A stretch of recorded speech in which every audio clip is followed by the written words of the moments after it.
Friends, మీరు daily చూస్తున్నది ఒక డాన్స్ వీడియో కాదు, ఒక ఫన్నీ స్కిట్ కాదు, ఒక వంటకం కాదు. మీరు చూస్తున్నది మీ యొక్క జీవితాన్ని, మీ విలువైన సమయాన్ని, మీ ఏకాగ్రతను, మీ సంతోషాన్ని అండ్ సెకండ్ల వ్యవధిలో దోచుకుంటున్న ఒక మాయాజాలాన్ని. అవును, మీ చేతిలోని స్మార్ట్ ఫోన్ ఒకప్పుడు ప్రపంచాన్ని మీ అరచేతిలోకి తెచ్చిన అద్భుత పరికరం. కానీ ఇప్పుడు మిమ్మల్ని ఓ డిజిటల్ జైల్లో బంధిస్తోందని మీకు తెలుసా? నమస్కారం ఫ్రెండ్స్, మీరా ఫైల్స్కి స్వాగతం. ఈరోజు మనం ఒక సామాజిక వినోదం గురించి కాదు, ఒక నిశ్శబ్ద మహమ్మారి గురించి తెలుసుకోబోతున్నాం. ప్రపంచవ్యాప్తంగా వందల కోట్ల మందిని డోపమైన్ బానిసలుగా మార్చి వారి సృజనాత్మకతను చంపేస్తున్న షార్ట్ ఫామ్ వీడియో ఎడిక్షన్ అనే రాక్షసుణ్ణి మనం ఈ వీడియోలో బట్టబయలు చేయబోతున్నాం. సో ఈ వీడియోలో ఆల్గరిథమ్స్ ఎలా పనిచేస్తాయి, బిలియనియర్ టెక్ దిగ్గజాలు మిమ్మల్ని ఎలా ట్రాప్ చేస్తారు అండ్ ఈ విషవలయం నుండి బయటపడడం ఎలా అనే ప్రశ్నలకు సమాధానాలు వెతుకుదాం. అండ్ ఈ వీడియో ఇది మీకోసం, మీ కుటుంబం కోసం, మీరు చివరి వరకు చూడాల్సిన వీడియో. ఇక వీడియోని స్టార్ట్ చేద్దాం. First chapter 1, the dopamine loop, a chemical attack on the brain. మన మెదడు చాలా తెలివైంది. మనకు సంతోషం కలిగినప్పుడు, ఏదైనా కొత్త విషయం నేర్చుకున్నప్పుడు డోపమైన్ అనే న్యూరో ట్రాన్స్మిటర్ రసాయనం విడుదలవుతుంది. ఇది మనల్ని మరింత చురుగ్గా ఉంచేందుకు ప్రకృతి ఇచ్చిన బహుమతి.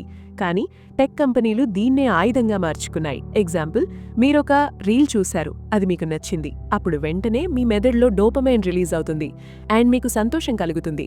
సో మీ వేలు వెంటనే నెక్స్ట్ తదుపరి రీల్ కోసం స్క్రోల్ చేస్తుంది. ఇన్స్టాగ్రామ్ ఆల్గరిథం ఇక్కడే తన తెలివిని చూపిస్తుంది. తదుపరి రీల్ మీకు నచ్చే అవకాశం 50% మాత్రమే ఉండేలా ఈ మన టెక్ కంపెనీలు డిజైన్ చేశారు. దీన్నే వేరియబుల్ రివార్డ్ సిస్టమ్ అని అంటారు. ఇది ఎగ్జాక్ట్లీ లాస్ వేగస్లోని స్లాట్ మెషీన్కో లేదా డ్రగ్ ఎడిక్షన్కో సమానమైన సైకలాజికల్ ట్రాప్. మీకు ఎప్పుడు రివార్డ్ అంటే మంచి రీల్ వస్తుందో తెలియదు కాబట్టి ఆశతో షార్ట్ వీడియోస్ స్క్రోల్ చేస్తూనే ఉంటారు. అప్పుడు మీ మెదడు కేవలం ఆ కిక్ కోసం అలవాటు పడిపోతుంది. డోపమైన్ స్థాయిలు కృత్రిమంగా పెరగడం వల్ల నిజ జీవితంలో సంతోషాన్నిచ్చే చిన్న చిన్న విషయాలు లైక్ పుస్తకం చదవడం, పక్షి కూత వినడం, ఇలా ప్రతి చిన్నవి కూడా మీకు ఆసక్తి లేకుండా పోతాయి.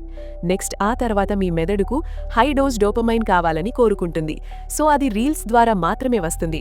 సో ఇది మీకు తెలియకుండానే ఒక డ్రగ్ ఎడిక్ట్లా మారిపోతున్నారు. And next chapter 2, algorithm architects, your time is their wealth. ఈ ఆల్గరిథమ్స్ ని తయారు చేసే ఇంజనీర్లు, సైంటిస్టులు ఎక్కడో సిలికాన్ వ్యాలీలో కూర్చుని ఉంటారు. తమ సొంత పిల్లలకు మాత్రం ఫోన్లు ఇవ్వరు. ఎందుకంటే వారికి తెలుసు తాము సృష్టించింది ఎంత ప్రమాదకరమైందో అని. వారు కోరుకునేది కేవలం మీ ఎంగేజ్మెంట్. మీరు వారి యాప్లో ఎంత ఎక్కువ సమయం గడిపితే వారికి అన్ని ఎక్కువ ప్రకటనలు చూపించవచ్చు. మీ సమయమే వారి $1 బిలియన్ సంపదకు మూలం. ఈ ఆల్గరిథమ్స్ మీ ప్రవర్తనను మీకంటే మెరుగ్గా అర్థం చేసుకుంటాయి. లైక్ మీరు ఏ రంగు బట్టలు ఇష్టపడతారు, ఎవరిని ఫాలో అవుతున్నారు, ఏ సమయంలో చూస్తున్నారు, మీరు ఒంటరిగా ఉన్నారా, ఆఫీస్లో విసుగ్గా ఉన్నారా, ఇలా ప్రతి ఒక్క డేటా పాయింట్ను సేకరించి మీ బలహీన క్షణాల్లో సరిగ్గా మీకు నచ్చిన కాంటెంట్ను మీ ముందుకు చేలా చేస్తాయి. ఇదొక హైలీ పర్సనలైజ్డ్ ట్రాప్. మీకింకో విషయం తెలుసా? టిక్టాక్ అప్లికేషన్ క్రియేటర్స్ మాజీ ఉద్యోగులే ఒప్పుకున్నారు ఈ యాప్స్ యూజర్లను బానిసలుగా మార్చేందుకే రూపొందించాయని. కానీ చైనాలో టిక్టాక్కి వేరే వర్షన్ ఉంది. అక్కడ పిల్లలు చదువుకునే వీడియోలు అండ్ సైన్స్ ప్రయోగాల వీడియోలు చూపిస్తారు. కానీ ప్రపంచంలోని మిగతా దేశాలకు మాత్రం పనికిరాని ఎంటర్టైన్మెంట్ చూపిస్తారు. ఇది అధ్యక్షతం అనుకుంటున్నారా? కాదు, ఇదొక వ్యూహం. Next chapter 3, attention span crisis. Gold fish కంటే తక్కువ. గత దశాబ్దంలో మనిషి సగటు అటెన్షన్ స్పాన్ అంటే దృష్టి సారించే సామర్థ్యం 12 సెకండ్ల నుంచి కేవలం 8 సెకండ్లకు పడిపోయింది. అంటే మీరొక గోల్డ్ ఫిష్ కంటే తక్కువ సమయం ఒక విషయంపై దృష్టి పెట్టగలరు, అంతే. దీనికి ప్రధాన కారణం షార్ట్ ఫామ్ కాంటెంట్. మన మెదడుకు లోతైన సమాచారాన్ని విశ్లేషించే సామర్థ్యం ఉంది, కానీ రీల్స్ ఆ సామర్థ్యాన్ని చంపేస్తున్నాయి. ప్రతి 15 సెకండ్లకు కొత్త విజువల్, కొత్త సౌండ్, కొత్త టాపిక్. మెదడు ఎప్పుడూ షాక్ స్టేట్లోనే ఉంటుంది. దీనివల్ల లాంగ్ టర్మ్ ప్లానింగ్, సమస్యలను పరిష్కరించడం, లోతైన ఆలోచనలు చేయడం వంటి కాగ్నిటివ్ ఫంక్షన్స్ దెబ్బతింటున్నాయి. అలాగే విద్యార్థులు చదువుపై దృష్టి పెట్టలేకపోతున్నారు. ఉద్యోగులు ఆఫీస్ పనిలో ఏకాగ్రత చూపలేకపోతున్నారు. సమాజం మొత్తం డిజిటల్ డల్గా మారిపోతోంది. అండ్ సైకాలజిస్టులు దీన్ని కాగ్నిటివ్ ఓవర్లోడ్ అంటున్నారు. అంటే మెదడుకు ఎక్కువ సమాచారం తక్కువ సమయంలో అందుతోంది కానీ ఏదీ ప్రాసెస్ అవ్వట్లేదు అని చెబుతున్నారు. అండ్ చివరికి ఫలితం ఏమీ సాధించలేకపోతున్నామనే నిరాశ, ఒత్తిడి. Next chapter 4, fake reality and mental health crisis. Reels చూపించే ప్రపంచం నిజం కాదు, అది ఫిల్టర్ చేసిన, ఎడిట్ చేసిన ఫేక్ రియాలిటీ. ప్రతి ఒక్కరూ తమ అత్యంత సంతోషకరమైన లగ్జరీ జీవితాలను మాత్రమే చూపిస్తారు. అది చూసి మన సాధారణ జీవితాన్ని మనం అసహ్యించుకోవడం మొదలుపెడతాం.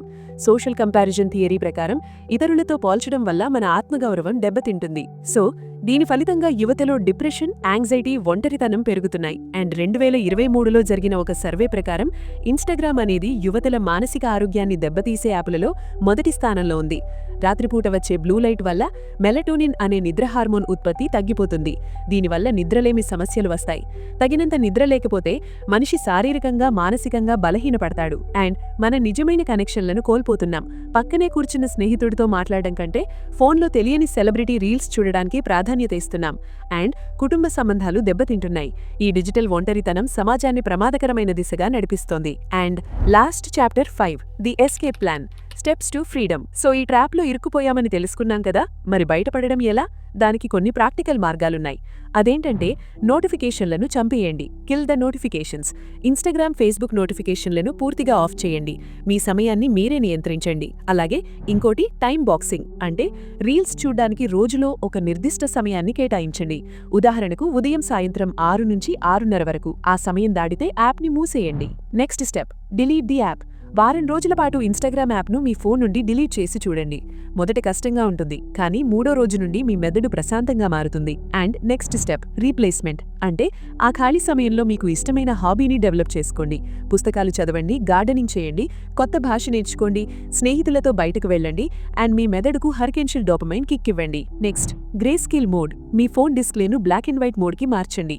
రంగులు లేకపోతే మనం యాప్స్ ఆకర్షణను కోల్పోతాం అండ్ డోపమైన్ రిలీజ్ తగ్గుతుంది. సో ఫస్ట్ గుర్తుంచుకోండి, ఈ మార్పు ఒక్క రోజులో జరగదు, కానీ ప్రతి చిన్న అడుగు మిమ్మల్ని డిజిటల్ బానిసత్వం నుండి స్వాతంత్ర్యం వైపు నడిపిస్తుంది. సో 20 ఏళ్ల తర్వాత మీరు వెనక్కి తిరిగి చూసుకున్నప్పుడు నేను నా యవ్వనాన్ని రీల్స్ స్క్రోల్ చేస్తూ వృధా చేశాను అని బాధపడడం మీకు ఇష్టమా? లేక ఆ సమయంలో నేనేదో గొప్ప విషయం సాధించాను అని గర్వపడడం ఇష్టమా? నిర్ణయం మీ చేతుల్లోనే ఉంది. టెక్నాలజీ మన జీవితాలను మెరుగుపరచాలి, నాశనం చేయకూడదు. సో ఈ వీడియో యొక్క ముఖ్య ఉద్దేశం మిమ్మల్ని భయపెట్టడం కాదు, మేల్కొల్పడం. మీ సమయాన్ని నియంత్రించండి, మీ జీవితాన్ని నియంత్రించండి.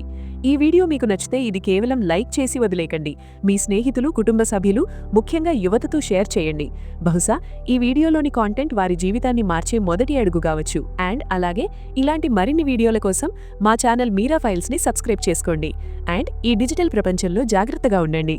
బాయ్.